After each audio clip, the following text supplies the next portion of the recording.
Hello and welcome to Gardening at 58 North. Today I'd like to show you what to do when your Phalaenopsis orchid has finished flowering. So this is most likely what your Phalaenopsis will look like once it's done with flowering.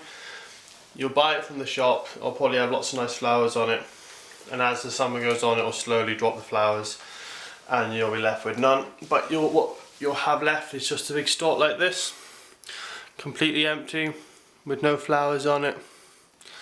And it'll look quite bare.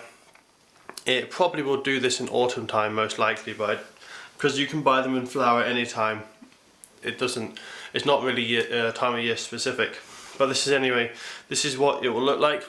It will look very bare, quite empty, but you can encourage it to flower again quite easily, and all you need to do is cut it back to the last bud. So what you're looking for is these here. These are the buds that it can reflower from. And it will have a few going up the stem, as you can see there. Now the higher up ones, like that, is actually where the old flowers were, so they can't regrow from there, but it can regrow from any of these lower buds. And it's always best to cut it back to one of the lowest ones. So for example, if I follow the stem down, one of the last ones, I'll just move these roots out of the way. One of the last ones is this one here, and it even has a lower one right down the bottom there. I tend to not cut the very lowest one, I think that's a bit too low, but I will cut normally the second lowest, normally just above where the leaves kind of come from. So you just want to get second tiers. It's quite woody, so you probably won't be able to do it with scissors. And you just want to cut it above and just leave a tiny little gap above it, just about like that, because it can die back a little bit, so you want to give a bit of space for that. So you just give it a simple snip like that. You can then throw away the stem, just unclip it from the stake that you'll have. Just unwrap it. You can take the stake away because you probably don't need it anymore, and just keep the clips in the stake for when the flower shoot comes back, and that's the shoot that you'll have taken off. You can just bin that, there's no point keeping that, that's finished. So what will happen is from this shoot here, it should be encouraged to grow another flower shoot.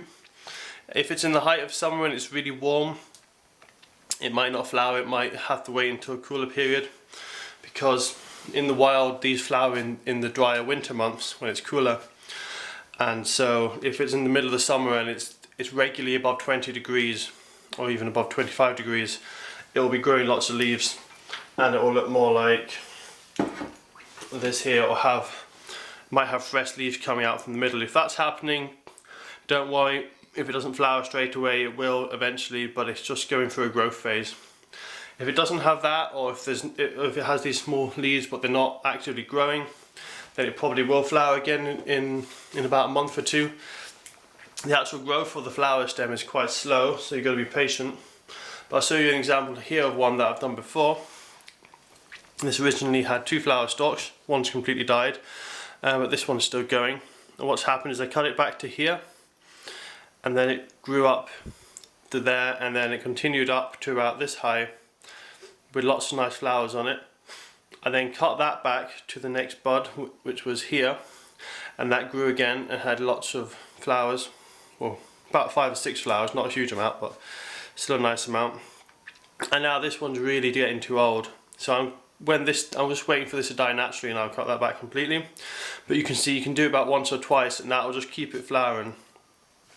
Now when you've done it about 2 or 3 times, this has kind of had it. It will start dying back at the tip like that.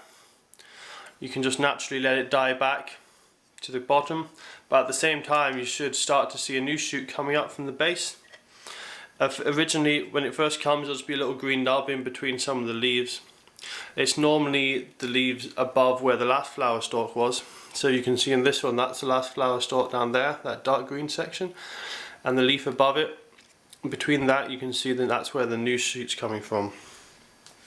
So what I've done is, because the new shoots don't normally grow straight up, they kind of grow out towards the light on your windowsill, and they're quite flexible when they're young, is I've just clipped it onto the stake, and you can see there it's growing up and it's just starting to get some new buds. So that will be flowering again, you know, as I say, in about a month. So that's what you do if you've already clipped it back several times and you can't clip it back again. But as I said, if it's the first time it's flowered and it's finished flowering, just clip it back to that first bud and it'll grow a whole new flower spike, and that'll encourage it to flower again quite quickly. As I said, if you do it 2 or 3 times, you probably can't cut this back anymore. It will flower from just above the old one, so you know you'll probably get a flower from here, or maybe just from in between those leaves, and it will just break through the leaf and it'll be a new shoot. So that's to do with the Phalaenopsis orchids. Make sure they got plenty of light when they're growing. Some of the problems that can occur is bud drop. That's when the flower buds go yellow and they just fall off without flowering. That's normally caused by the temperatures not being the right temperature. So if it's too warm, it'll want to be growing leaves and it won't flower. If it's too cold, it'll be in shock. So you want it ideally about 18 degrees constantly, and that will encourage good flower development. You also want to have it in quite a bright location. So you want it to be on the windowsill, which is preferably gets a lot of light but not direct sunlight. So for example, in this room here where I have my orchids, mine are on this window here. You can see it's quite a bright windowsill, but this is northwest facing, so it doesn't actually get any direct sunlight. It just maybe gets a tiny bit in the evening when it's less strong, and that's plenty of light for them. If you're living far north, like me, in the summer you might need to give it some direct sunlight, but as soon as spring comes, direct sunlight is too strong for the plants, so you just want to have them somewhere bright but out of any direct light, and then you should have them flowering nicely again. I'll just give you a quick example of another one that I've done this to, and that's over here. This one here, you can see it's flowering a new shoot again, and also this one, you can see it's got some new flowers. So that's all you need to do when you're wanting your Phalaenopsis orchids to rebloom again for you.